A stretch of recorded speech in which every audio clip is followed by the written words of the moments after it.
We just saw Woman in Black 2, The Angel of Death, and on this show, I take my friends, we go see a movie, we review it in the car, and then we have a discussion.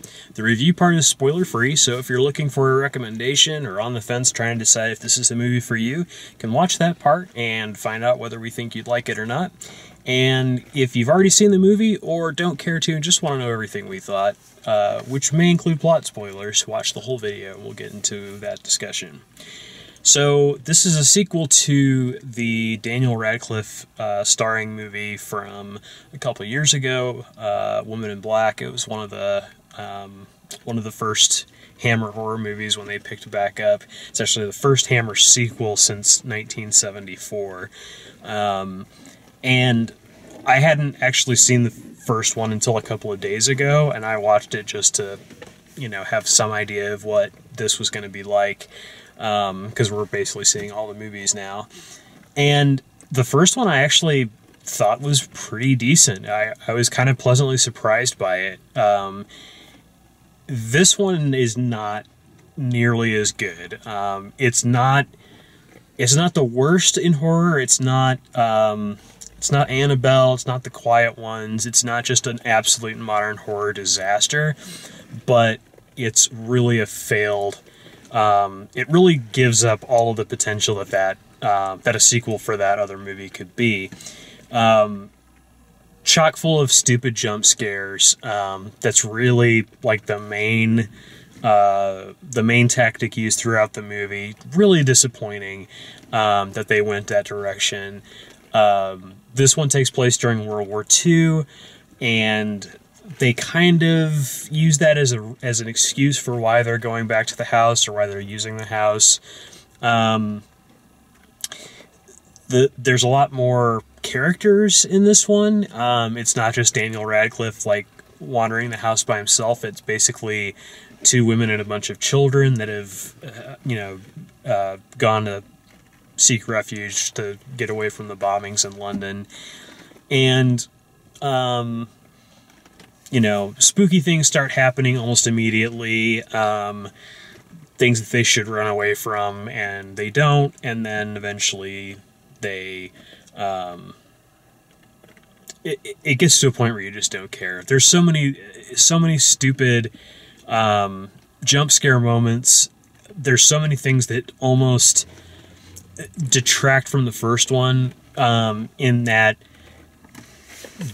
learning the secret of what was going on in that house in the first one, you know more than the characters do about where they are and what their situation is, and it feels like they have an even worse time, an even harder time, but they learn even less about what's happening around them, what's going on.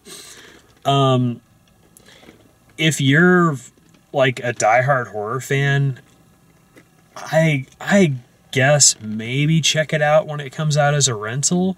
Or if you really like the first one and kind of want to see more of that story. I mean, honestly, it just, to me, I would just assume, they forget that this sequel exists and make a proper sequel, or go an anthology route with it and have a different storyline than the one that they did. I mean, I like that they brought it back to the same house. That set is really cool.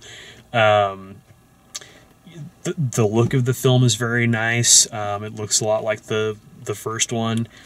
And the acting and everything is fine. It's just they really went completely 180 degrees from all the tension and suspense and the old school style of horror movie that they did with the first one, which the first one's just a really good gothic ghost story. They went straight to the modern horror route of a jump scare every 10 minutes at a minimum, and then just make that faster and faster as we get towards the end of the movie. And it just doesn't work, so I wouldn't bother, but that's what I think. How about you? Yeah, I watched the first one, and I don't remember much about it. I will say I didn't give it my full attention, but I didn't remember it being great. So I went into this one with kind of low hopes, and it matched pretty much everything that I thought it was going to be. Bunch of jump scares, which I didn't remember from the first one, from what I do remember. But it also had some really cool visuals. Like, the set pieces are amazing. Mm-hmm. They had really nice fog effects. Like, the thickness of the fog changes. Yeah. Throughout. It did a really good job of setting the mood, but then the jump scares completely ruined it. Yep. I felt that this could have been so much better with just a little bit of work. Just some restraint. Yeah. That's all it would have taken. I mean, that's really the difference between the first one and the second one. The first one has the same setting, the same basic idea of what the ghost story is. You've got this spooky location. That marsh is really creepy. I think it's a little bit scarier in the first one just because it's back further in time, like they're more disconnected from technology and, being able to communicate with the outside world and all that stuff. But it's still just they took everything that was cool about the first one and just plugged a bunch of jump scares into the story to make it. And I don't necessarily think a jump scare in and of itself is a sin. You can have one or two. Yeah. They can be but that's used, all this movie was. They're used more effectively as kind of a fake out. Like if you look back at some really good horror movies, they'll have somebody pop around a corner and scare the person. But it won't be the killer or the ghost or anything. And that makes sense in a slasher movie. Yeah. It does not make sense in a ghost movie, in a ghost story movie. True. That's where modern horror tends to let us down. So, Anyway, if you're going to go see the movie, if we haven't talked you out of it, this is the place to stop because we're going to talk about spoilers and where things go. I thought it was really strange that for all of the lead up that they did, all of the build up that they did, that the main character didn't turn out to be the mother of the little boy that didn't talk. Yeah. That really seems strange. It was cool that she saves him, and that the fighter pilot coward guy sacrificed himself. That underwater scene was the best thing in the movie. It really was well all the done. kids under the water was really nice. It was a really well done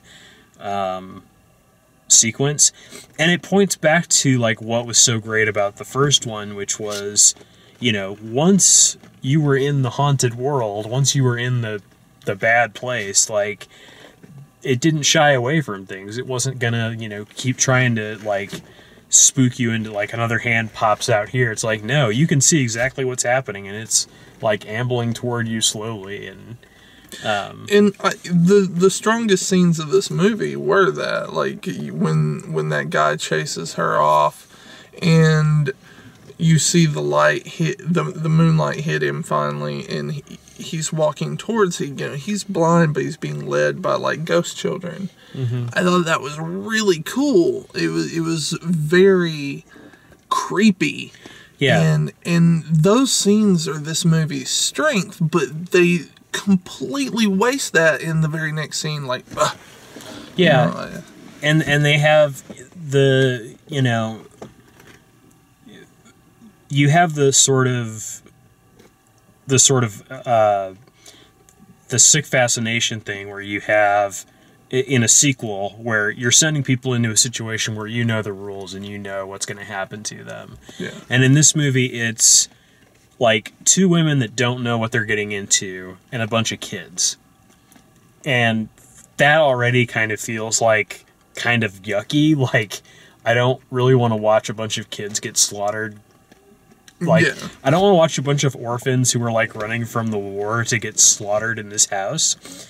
But even so, like, they don't give this movie its own buildup of the woman in black herself. Like, you don't see her in the backgrounds like you did in the first one. Like, the first one, she shows up many, many, many, many times throughout the movie with no, no scary payoff. It's just, she's back there. Like, she's in the shadows all the time. She's always watching. Also, and if I remember correctly, they didn't have the whenever she walked off. Oh, no. And I couldn't believe it. Like, I literally watched it 2 days ago because I knew this one was coming out, and I could not get over the fact that there were no jump scares in it. There were no, they didn't thump the orchestra hit and have something jump out. There's a couple of false scares here and there, and there's a couple of like quick scary things that happen, but they're earned scares. They're not all false. They're not all over the place. And the first, like, by the second or third one, like, we were not 20 minutes into the movie and they'd already done like 3 or 4 of them. Yeah. And it's just like, we're in for a long sit with this. Yeah, I even turned to you, I was like, already? Yeah. I mean, you're not even allowing time for any build up whatsoever. And it starts off so very promising because you're already in a murky atmosphere because it's wartime. Your city's being bombed. You immediately are in a bomb shelter, and then you come out to a city in ruins. Yeah. You've set the mood perfectly, and then you waste it in the very next scene. Yeah.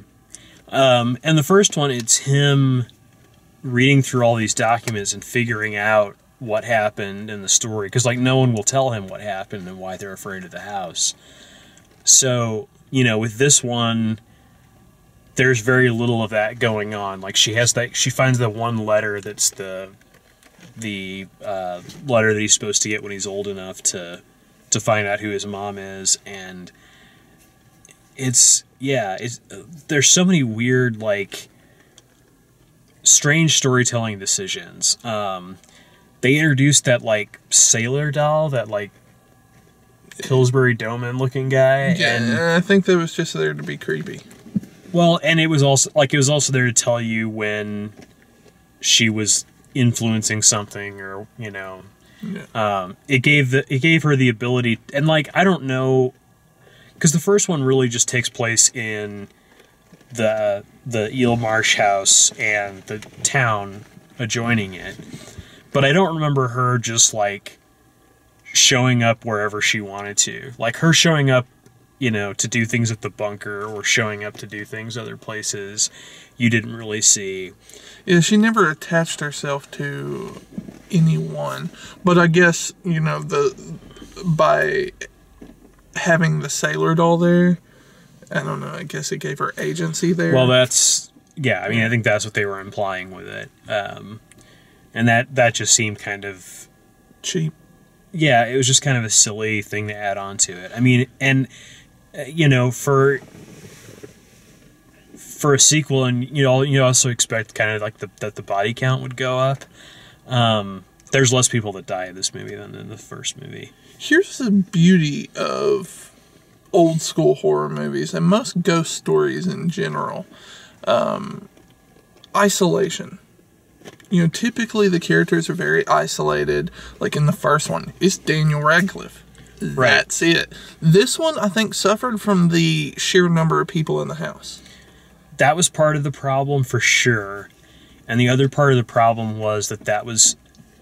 I was leading into this a little bit before, but that's kind of a mean-spirited way to do it.